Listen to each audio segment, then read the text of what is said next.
अब हम करेंगे क्वेश्चन नंबर 29। इसमें हमें एक ट्रिग्नोमेट्रिक आइडेंटिटी प्रूव करनी है। तो हम क्या करेंगे, हम इस आइडेंटिटी का एलएचएस पार्ट ले लेंगे और उसे सॉल्व करेंगे। तो बच्चा, किसी भी ट्रिग्नोमेट्रिक आइडेंटिटी को प्रूव करने के लिए मैंने कुछ स्टेप्स आपको बताए हुए हैं। सबसे पहला स्टेप होता है बच्चा, टेक कॉमन इफ एनी। जैसे इस वाली टर्म में और इस वाली टर्म में, दोनों टर्म में कुछ कॉमन है नहीं है। नेक्स्ट स्टेप होगा, हम ये चेक करेंगे पूरे एक्सप्रेशन में कहीं पर भी ट्रिग्नोमेट्री की कोई आइडेंटिटी डायरेक्टली एप्लीकेबल है।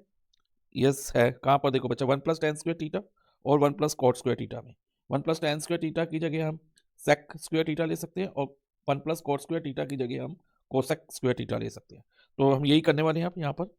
अब tan³ एज इट इज आएगा, अपॉन में 1+tan² की जगह sec² आ जाएगा, प्लस अगेन यहाँ पर cot³ as it is copy करेंगे और 1+cot² की जगह cosec² लिख देंगे। ओके, क्योंकि 1+cot² किसकी इक्वल है, cosec² के। अब नेक्स्ट स्टेप, हमें क्या करना होगा, पूरे एक्सप्रेशन को sin और cos की टर्म में एक्सप्रेस करना होगा। देखो बच्चा, tan किसके इक्वल होता है, sin अपॉन cos के, और cot होता है cos अपॉन sin के। इसके अलावा sec जो है cos का रेसिप्रोकल है और cosec sin का रेसिप्रोकल है। अब हम पूरे एक्सप्रेशन को साइन और cos में कन्वर्ट करते हैं। तो tan की जगह क्या आ जाएगा, sin³ upon cos³। Okay, upon में sec का रेसिप्रोकल। sec किसका रेसिप्रोकल अभी मैंने बताया, cos का। तो हम sec² की जगह 1 अपॉन cos² लिख देंगे। ओके, प्लस अब cot³ की जगह क्या आएगा, cos³ अपॉन sin³। ये मैं आपको बता ही चुका हूँ कि क्यों आएगा। और cosec किसका रेसिप्रोकल है, sin का। तो cosec² की जगह 1 अपॉन sin² आ गया। अब नेक्स्ट स्टेप ध्यान देना बच्चा, यहाँ पर दो फ्रैक्शन है, एक न्यूमरेटर में फ्रैक्शन है, पॉइंटर पे ध्यान दो यहाँ पर, और एक डिनोमिनेटर में है। यानी कि यहाँ पर फ्रैक्शन की डिवीजन हो रही है। जब भी फ्रैक्शन की डिवीजन करते हैं ना बच्चा, तो डिवाइजर का रेसिप्रोकल लेते हैं। तो हम क्या करेंगे, sin³ यानी कि जो न्यूमरेटर में टर्म है उसको एज इट इज लिखो, यानी कि sin³ upon cos³ as it is आ जाएगा, मल्टीप्लाई बाय जो डिनोमिनेटर में फ्रैक्शन है उसका रेसिप्रोकल, यानी कि cos² upon 1, plus same here cos³ upon sin³ as it is आ जाएगा, और मल्टीप्लाई जो ये 1 अपॉन sin² है इसका रेसिप्रोकल करके हम लिख देंगे sin² अपॉन 1। ओके, अब इतना क्लियर होगा बच्चा आपको। अब नेक्स्ट है, इसमें ध्यान दो, जो ये cos³ और cos² को हम कट कर सकते हैं। दोनों किससे डिवाइड होंगे, cos² से। cos² को cos² से डिवाइड करेंगे तो इधर 1 आएगा, लेकिन जब हम cos³ को cos² से डिवाइड करेंगे तो यहाँ पर cos बचेगा। ओके बच्चा, तो हमारे पास आ जाएगा sin³ upon cos plus same year, देखो साइन, ये दोनों sin² और sin³ sin² से कट होंगे तो यहाँ 1 होगा और यहाँ पर हमारे पास sin बचेगा। तो देखो बच्चा, इधर हमारे पास बन जाएगा cos³ अपॉन sin। ओके, अब नेक्स्ट है, टेक द एलसीएम, cos और sin का एलसीएम ले लो, तो ये होगा cos इंटू sin। ओके, अब हम अगर एलसीएम को, जो कि cos इंटू sin आया है, उसको cos से डिवाइड करें तो ये cos और ये cos कट जाएगा और क्या बचेगा, sin। और sin को sin³ से मल्टीप्लाई करें तो हमारे पास आ जाएगा sin4 plus same year cos into sin को sin से डिवाइड करो तो ये sin कट हो जाएगा, हमारे पास क्या बचेगा, cos। ओके बच्चा, और cos को cos³ से मल्टीप्लाई कराएंगे तो हमारे पास आ जाएगा cos4।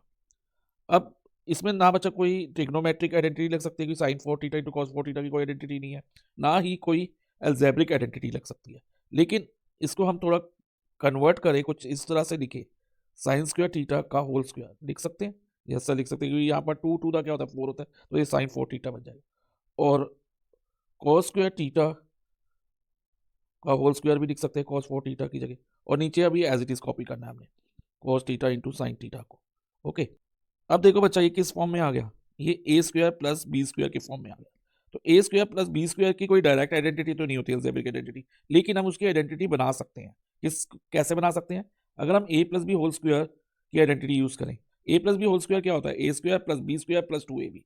देखो इसमें a² प्लस b² है ना, अगर इसकी वैल्यू हम लेना चाहें तो हमें क्या करना होगा, ए स्क्वायर प्लस बी स्क्वायर की वैल्यू लेने के लिए हमें जो ये प्लस 2ab इसके साथ है ना, इसको यहाँ से a plus b whole square के साथ ट्रांसपोज करना होगा।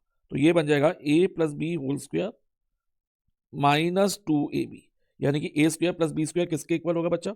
a plus b whole square minus 2ab के।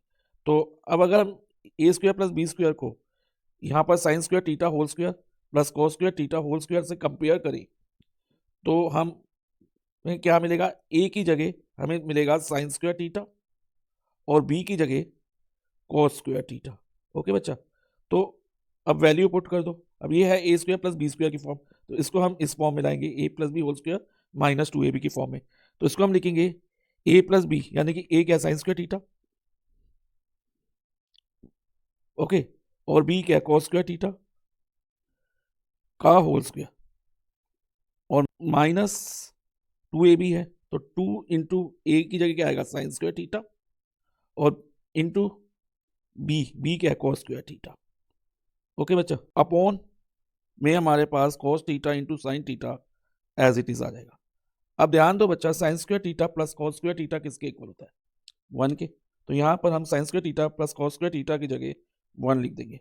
तो 1 square minus 2 sine square theta into cos square theta as it is copy होगा, और अपॉन में हमारे पास cos theta into sine theta आ जाएगा।